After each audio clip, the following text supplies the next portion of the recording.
All right, let's dive into some really interesting English words and phrases today. Okay, sounds good. We've got budge up, juxtaposition, knock it off, and ambivalent. Nice. These are terms you might hear anywhere, really. Conversations, books, even like art critiques, right? Yeah, So definitely. we're going to break them down, look at their meanings, maybe even where they come from, and see what they can tell us about, English and how people use it. I think that'll be really interesting. So where do we start? Let's start with budge up.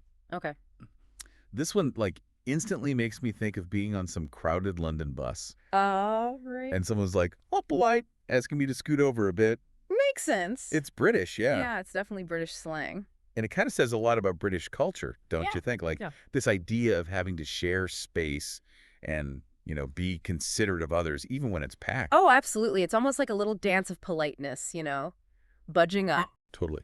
It's funny, the article we're looking at today, it says to think of budge, like a gentle nudge to help remember it. That's cute. And it gives some synonyms too, like scoot over, move over. Yeah. But those just, I don't know, they don't sound quite as British, do they? No, they don't have the same charm. Right. Budge up. It's direct, but still polite. Exactly. Okay, so speaking of getting to the point, let's talk about juxtaposition. Yeah. Now, this one sounds super academic, but really it just means putting two things next to each other to show how different they are. Right, to highlight the contrast. Exactly. Like, picture a movie scene, okay?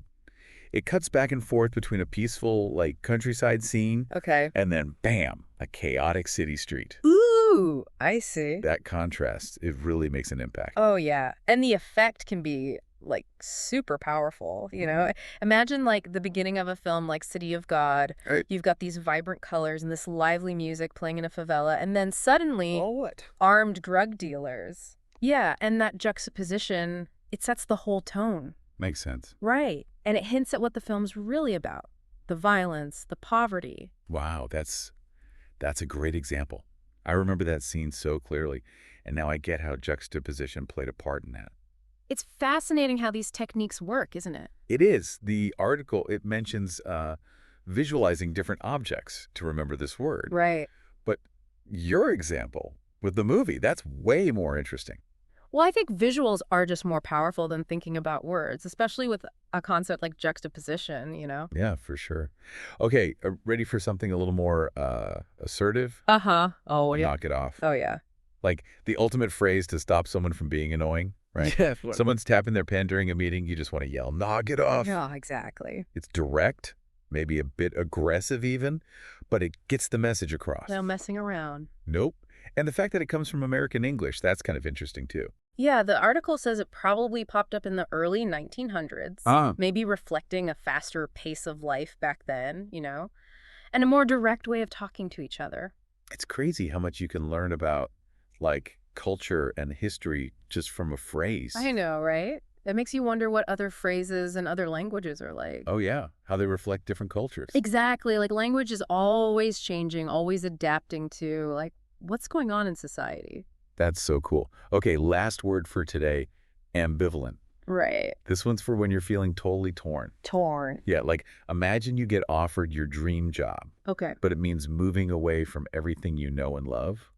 Ooh. You're excited, but also terrified. Yeah. That's ambivalence. Makes sense. And get this, the word comes from Latin. Oh, really? Yeah. Ambi meaning both, and valentia meaning strength. Wow. So it's like having two strong feelings at once. Exactly, like battling it out inside you. That's a good way to put it. The article uses this analogy of a seesaw to explain it. Ah. But I think a real-life situation, like that job offer, makes it much clearer. Yeah, definitely. It's not about feeling nothing. It's about having strong feelings on both sides. Right. It's complex. It is. It's like a very human thing to feel. Totally. So there we have it. 4 words, Forwards. each with its own little story and background. It's amazing how much depth there is in language. I know, right? It's like you think you know a word, but then... There's always more to discover. Exactly. Yeah. And it's like you said earlier, it really shows how language isn't just about, talking to each other. It says something about our culture, our history, all the stuff we all experience together. It's funny you should mention that. I was just thinking about how budge up and knock it off, they're both kind of about asking someone to do something, Yeah. but they have totally different vibes, right? That's true. One is super polite, all about sharing space, and the other one is like straight up telling someone what to do. I see what you mean. And that difference probably says something about how people communicate in those cultures, right? Oh, for sure. Like, Yeah. budge up. It's more subtle. You're going to rely on everyone understanding the situation. Yeah. While knock it off is just like, bam, no more discussion. Straight to the point. No room for misunderstanding. Makes me wonder if those differences came about because of where those phrases, like, originated. Oh, interesting. Like picturing budge up in a crowded British pub Okay. versus knock it off in, like, a busy American factory or something. Yeah, maybe.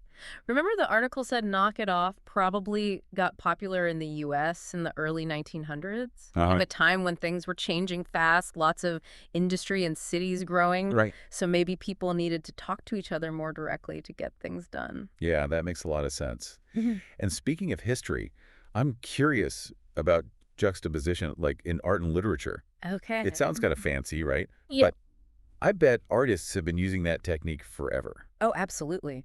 Think about ancient Roman architecture. They would mix in Greek designs with their own style. Oh, interesting. That blend of different styles, it created this visual contrast, right? A way of layering history. I never thought about it that way.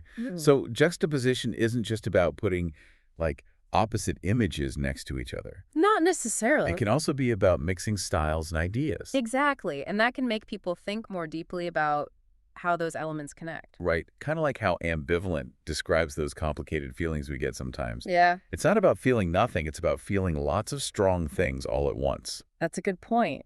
And literature is full of that kind of complexity. Totally.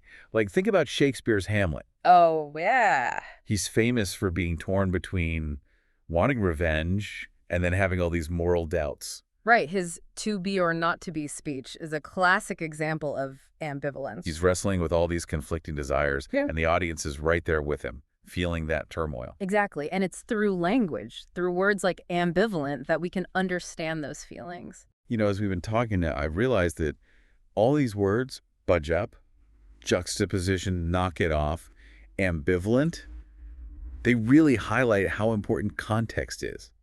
How so? Whether it's the culture behind budge up or the history of knock it off or the emotions tied to ambivalent, understanding the context helps us really get these words. You're right. It's like context is the key to unlocking the full meaning of a word. Without that context, we miss out on the richness of the language, right? Totally. We're like tourists in a new country. We can understand the basic signs, but we don't get the deeper meaning. Exactly. So as we wrap up our look at these 4 words, I think it's safe to say we've learned way more than just their definitions. I agree. We've explored where they come from, their cultural baggage, their emotional impact, and how important context is. And through that, we've gained a better understanding of how language reflects our world, shapes our thoughts, and connects us to each other. Yeah, it's been quite the journey, hasn't it? Like uncovering all these hidden meanings and cultural connections just from 4 words. And you know what's really cool? This is just the tip of the iceberg, right? There are so many other words and phrases out there waiting to be explored. That's what I love about language. Yeah. It never gets boring. There's always something new to discover. It's like a never-ending treasure hunt for word nerds. Exactly.